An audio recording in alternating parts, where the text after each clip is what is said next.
Now, when it comes to me, I'm there for all transgender.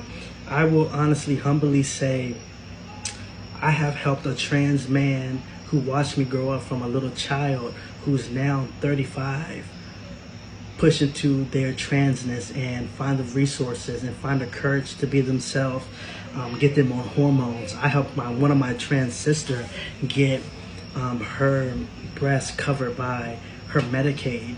You know what I'm saying? I've been talking to a young trans girl who wants to be a trans girl, wants to transition, who is not 18 years of age yet. I'm in talks. I'm talking to her. I coach her. I talk to her every day. Tell her my experiences. Tell her the truth. You know, I'm there for her. You know, I humbly say that, yes, I'm here for my trans community. I'm here for my trans sisters and my trans brothers. I give them resources. I give them help. I direct them to the doctors. I show them how they can get on HRT and hormone therapy. I show them that surgery is possible. Surgeries and having children is possible. I'm there for my community. You know what I'm saying? But a lot of the girls I notice that follow me, it's not there. But I still love y'all. I still love y'all, and I hope y'all journey is wonderful. Y'all so beautiful, and I still love y'all, baby. And I'm still clicking y'all videos, likes, and I'm still commenting because that's just who I am, girl. Like, we're sisters, we're brothers, we're in this together. Our transness is forever. Transgender is forever, baby, and we are just like everybody else. Period. Pooh. But my last thing I wish I knew for this video is therapy is huge.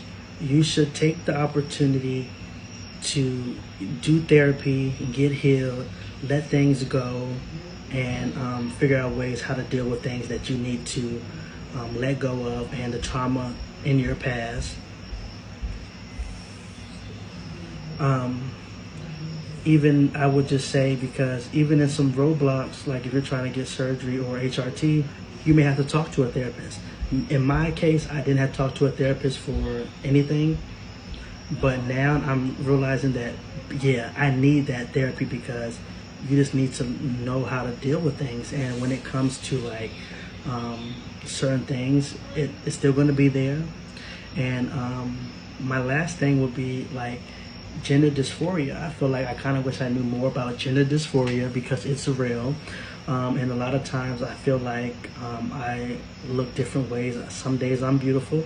Some days I'm like, what the fuck is that? So, you know, go into that therapy and know how to deal with your dysphoria, and you know how to deal with that, because who got time for that? Okay, go over to my last one. It's going to be part 3, and then I'm done. So honestly, I wish that I kind of knew that there is a lot of transphobic people. There's a lot of DL people that are going to be mad and going to bash you and troll you forever. And everybody is not going to accept you for living in your authentic self and who you want to be, who you want to see, what you feel, and what you think. I kind of wish I knew a little bit more about this, only because especially when I was working at this place and I was a host, I was an activities assistant, and then I ended up becoming a team lead, training people, you know, pretty much like a management position. You know, when it comes to people like misgendering you or mispronouncing you, if that's a word, when people are calling you he or him when you are a she or a her. You know what I'm saying? Or that's what you prefer and that's your pronouns. You know what I'm saying? That kind of hurts. It hurts. It really does hurt when people misgender you, or people, you know, see you in a dress, see you in a full lace front, full beat. You know, you're a woman. You look like a woman. You're presenting as a woman, and they're still like downplaying it or misgendering you. I'm like, at the end of the day, it's really not that deep. We live in a world where we're supposed to coexist with each other, and we're supposed to respect each other and just go on about our day, focus and worry about us and not other people. But a lot of other people worry about other people and not themselves. and it comes from what they're battling, what they want to be, what they want to see, and because maybe they don't have the courage to do what you're doing and they want to.